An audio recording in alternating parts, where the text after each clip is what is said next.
Olá, meu amigo, minha amiga. Faltam agora 255 dias para chegarmos às eleições desse ano de 2022 para que a gente possa mudar os rumos do nosso país.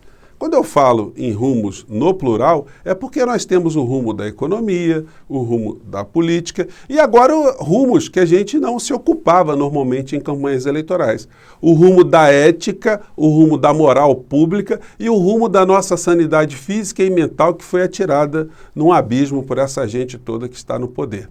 O que vai acontecer nesse ano de 22? Como vão se comportar alguns grupos, alguns segmentos, enfim, o que vai acontecer realmente aqui no nosso país? Nós temos que nos preparar para esses dilemas. E hoje eu vou conversar com vocês sobre alguns deles e o comportamento de algumas pessoas que estavam nesse governo e que agora mudaram de lado e passam a ser algum tipo de ameaça para a figura do presidente da República.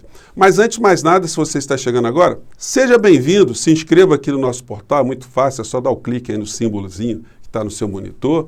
Se gostar dos nossos outros vídeos, compartilhe, dê o seu joinha porque é muito importante, mande seus comentários para cá porque eu sempre leio todos os comentários do dia do vídeo que eu faço. Os dos vídeos anteriores é muito difícil. E tento responder ao máximo, né? Então, muito obrigado a todos vocês que têm feito nosso portal crescer tanto.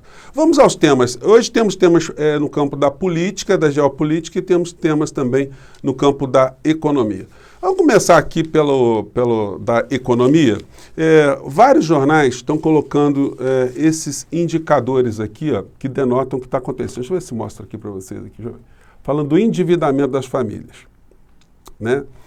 Matéria diz, endividamento chega a 70% das famílias em 2021.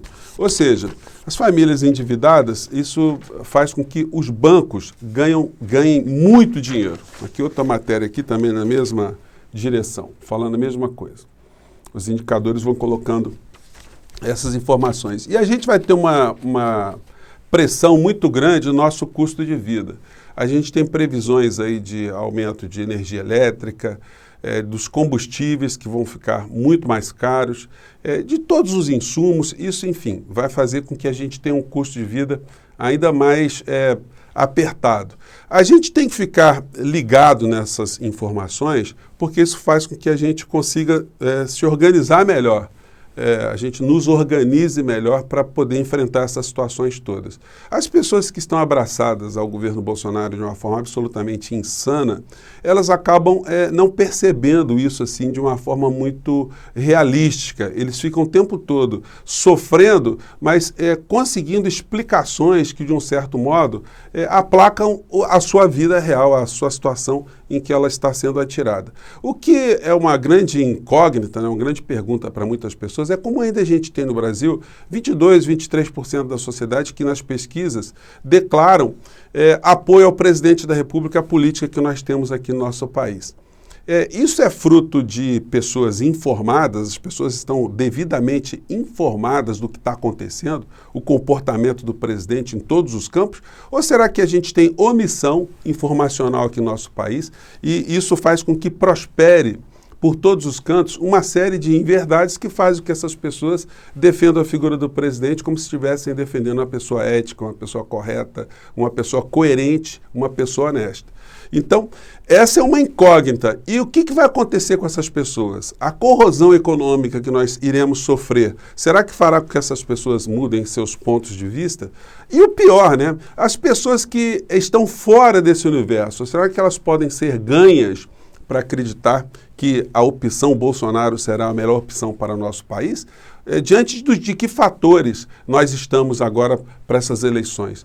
Se a gente levar em consideração o nosso padrão ético, o nosso padrão moral para avaliar as eleições, a gente vai cometer um grande erro, porque o padrão que a gente vai ter será um que a gente nunca viu aqui no nosso país. Nós teremos uma radicalização na desinformação, nós teremos montagens, mentiras, ataques pessoais, ataques absolutamente inesperados que a gente nunca viu nas redes sociais. Isso vai acontecer com certeza.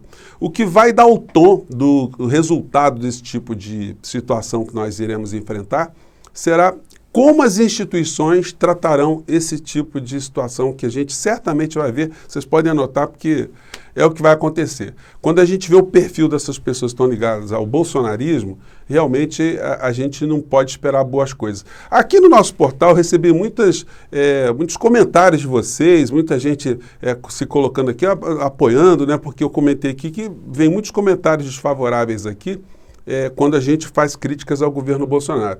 E esses comentários desfavoráveis, eles normalmente são xingamentos. A pessoa não argumenta. Para quem é professor, né? Você imagina você dando aula, o aluno discorda de você e te xinga de tudo quanto é nome dessa coleção de nomes que essa turma gosta de colocar. Realmente a gente não avança para lugar nenhum. A gente sai do campo da racionalidade e cai no campo do animalismo, se é que a gente pode usar essa expressão, né?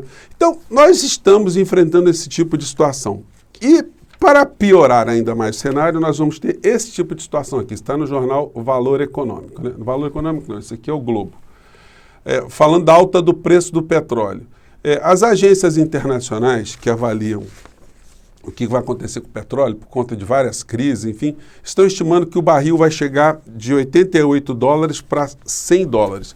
Gente, isso significa que se a gente tiver uma variação cambial aqui no nosso país um pouquinho mais para cima, como é a tendência, e junto com esse preço do dólar, do barril subindo, e o tipo de política econômica que é estatal, a Petrobras, tem por conta dos seus sócios, os seus acionistas, nós vamos ter o preço do combustível, da gasolina, chegando até as eleições, em torno de R$10. Isso vai ser uma pancada muito grande.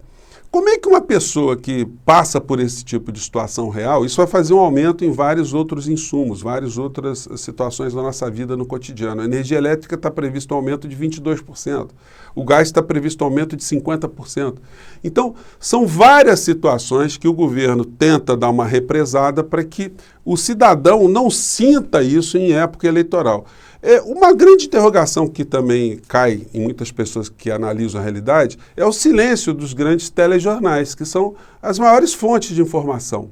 A gente não está vendo muita cobertura econômica, porque a cobertura econômica colocaria para o cidadão essa percepção que ele já está tendo na sua vida, que nós estamos vendo as coisas muito caras, a situação está muito apertada e que nós não temos uma política econômica, nós não temos um ministro da economia, nós temos uma pessoa que faz negócios, uma pessoa que só está se articulando para entregar o nosso país. A prova disso eu tenho mostrado para vocês todos os dias.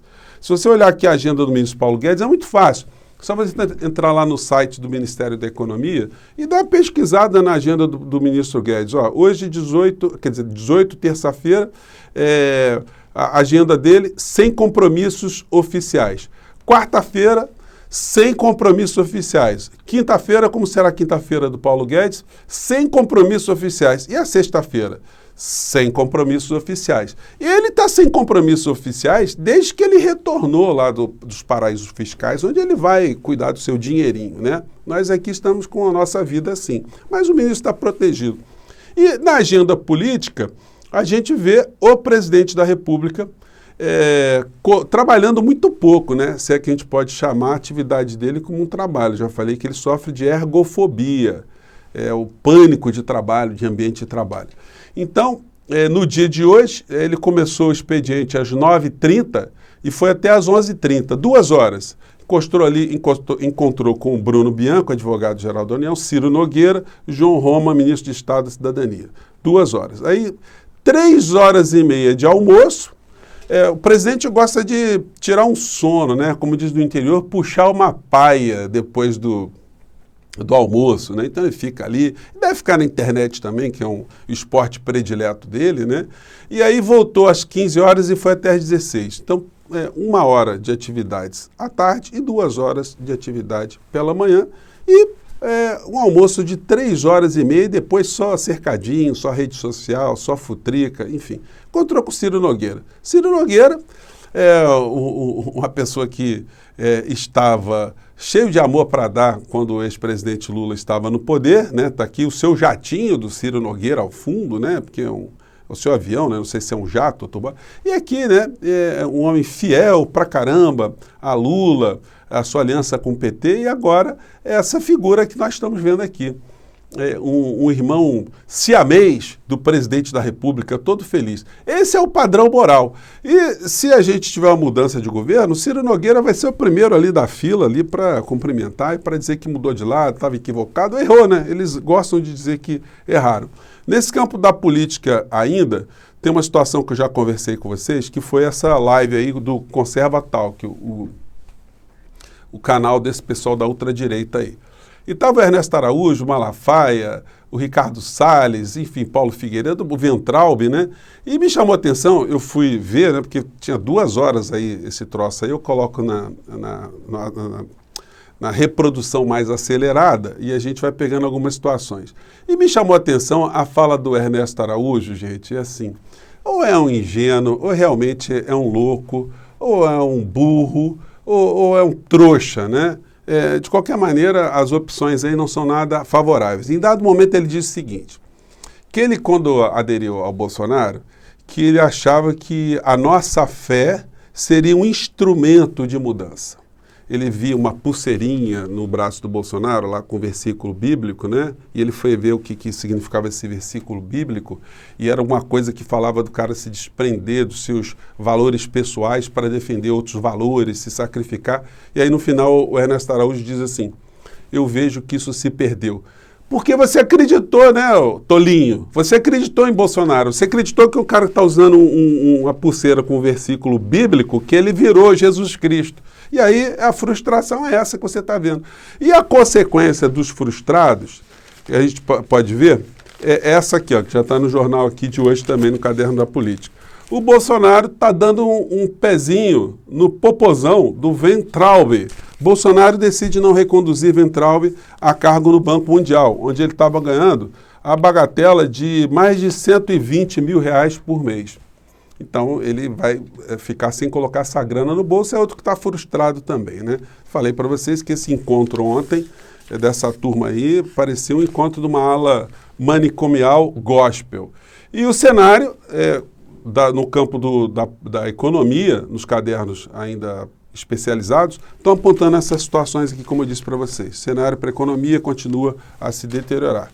Ainda fazendo esse bate-bola entre política e economia, um dado que merece algum tipo de destaque ainda entre os frustrados é o senhor Alan dos Santos, foragido, que acabou o dinheiro e está fazendo vaquinha para contratar advogado. É outro também que acreditou na fé do presidente, na fé dessa gente, e agora está largado pelo caminho, né?